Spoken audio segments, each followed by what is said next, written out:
Saud Arabistanı meňzeş, padşahlygy döretmek isleýän Haramdağ Berdimuhammedow bu ýurdun raýatlarynyň sosial taýdan döwlet tarapyn dolu üpçün edilýänligini we gorulýanlygyny hasaba alasy gelenok.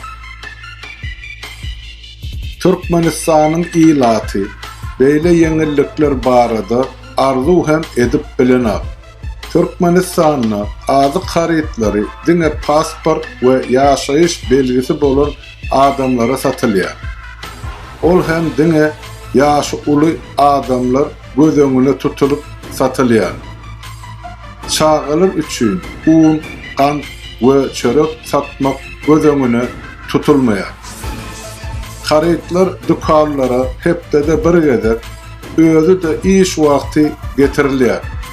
Şu sebäbe görä de büdjet ýagny döwlet edara işgärlerini haryt satyn almak mümkinçiligi ýok.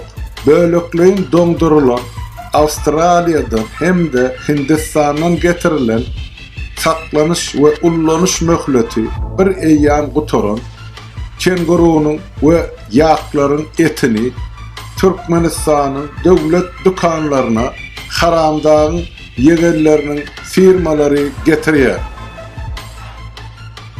Bu etlerin 1 kilogramynyň bahasynyň 12 manat bolanlygyna garamazdan kiliniň gaty pes bolanlygy üçin ilat ony satyn almakdan gorkýar. Şol sebäbe görä de bu etleri çağalar bagyna, mekteplere, maýyplar öýüne, garrylar öýüne we harby bölümlere ugradylýar.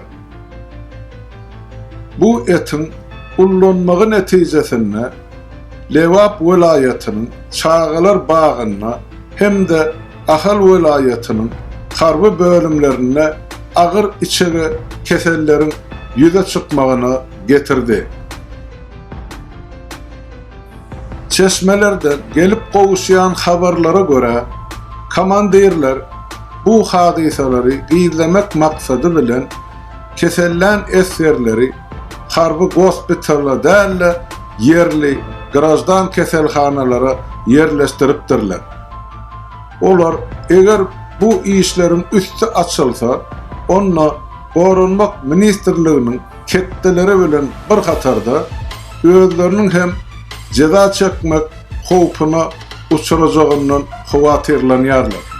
Haçanna Haramdağ Berdimuhammedow öz padşahlygyny miras düşeri bolmaly, Kerimguly Pökküjani dürlü dümen naz-nygmat bilen semredip ýören döwri sada halk öz çağalaryny nädip eklejegini we harby gullukdaky ogullaryny goýa uruşa giden ýaly näme bilen imitlendirjegini bilenok.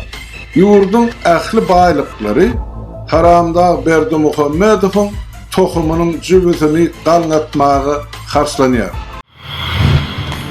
Ey Ilahi Emine,